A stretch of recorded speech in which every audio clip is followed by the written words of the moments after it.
Baldur's Gate is one of my favorite games of all time. Probably like in the top 10 at the very least. And I absolutely adore this game. Had so much fun with it. When it came out in like the late '90s or whatever it is. It was humongous, man. It was like freaking like 6 disc or 6 or 7 disc when you had Tales of the Sword Coast in it. Played the shit out of it. Hard as hell, man. Cruel, cruel, cruel. Does not hold your hand. Murders your ass. Fun as shit. And over the years, Baldur's Gate 2 had a better engine, a slightly higher resolution, changed some mechanics of the game, had kits for your classes and stuff. And so there were mods that came out that would actually take all of Baldur's Gate 1 and throw it into 2. And so you would have two's systems, like the kit systems, the extra hit points, and all that other good stuff. And the high, if you wanted a high level stuff, because you were limited on what level you were capped on the original Baldur's Gate. And then so like these mods are freaking awesome. I played the shit out of them. Played with friends over like huge campaigns and shit like that. Because it was you got multiplayer up to 6 players over like a LAN or a server. Freaking fun as shit. It was awesome. But eventually, Beamdog, whoever the hell they were, they pretty much had worked on the original game. It's like the whole like which developer worked on what part is kind of iffy and kind of fluffy and on Baldur's Gate. BioWare made the engine. I think what was it? Black Owl did a lot of the high level stories and stuff like that.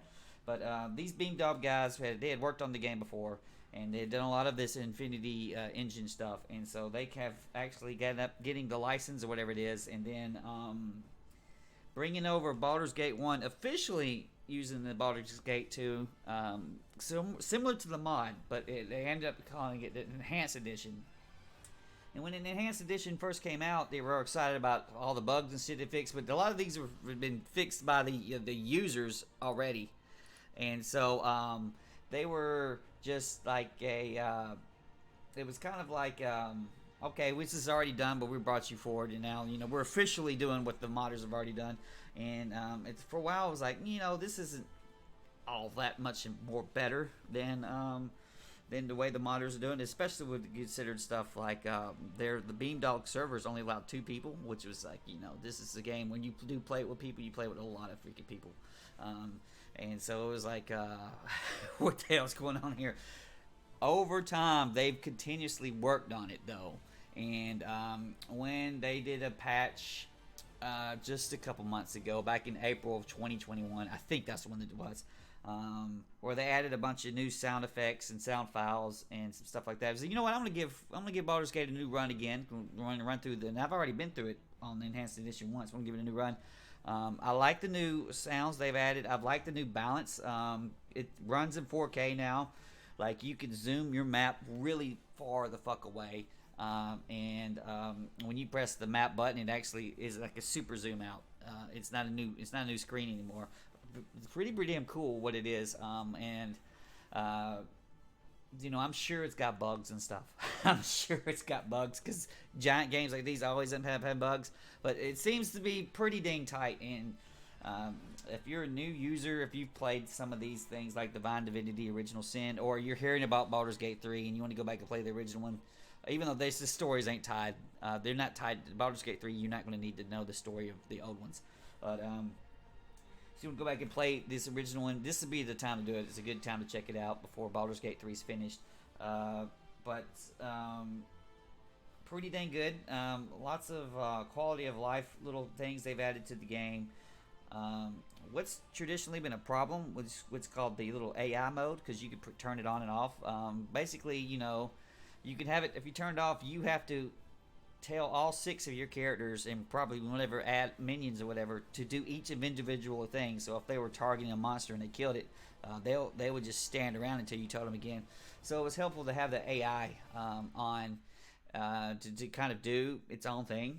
But the AI was kind of dumb. It was really dumb.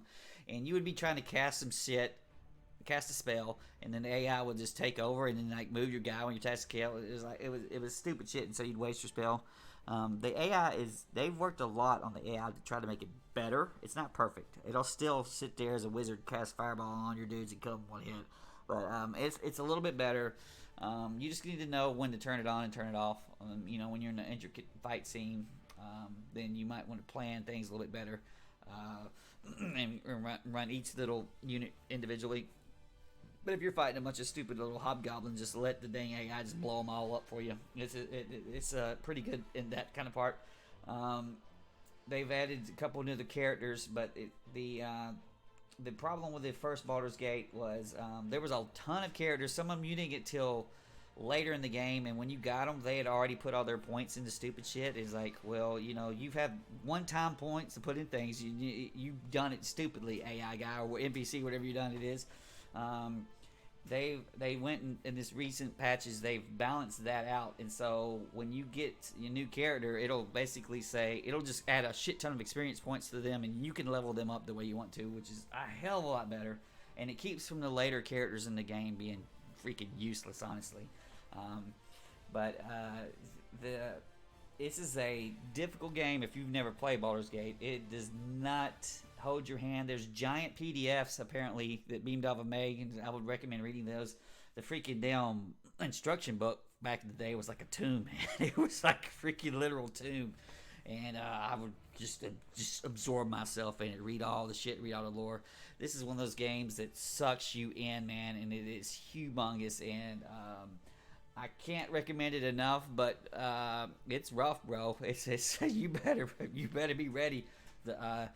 Put in a little bit of work on your part, because it ain't going to hold your hand. It's going to kill you, murder you. Now, they've added difficulties, I think, like a story mode that makes it like a joke. It's like game journalist mode or whatever.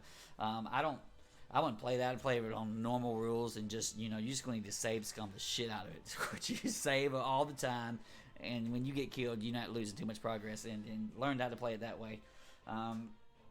This Baldur's Gate the enhanced edition is not exactly the same as the original ones, because once again you're on the the Baldur's Gate 2 rule set, and so things like summon monster, which used to be super broken in the original one, doesn't quite work here.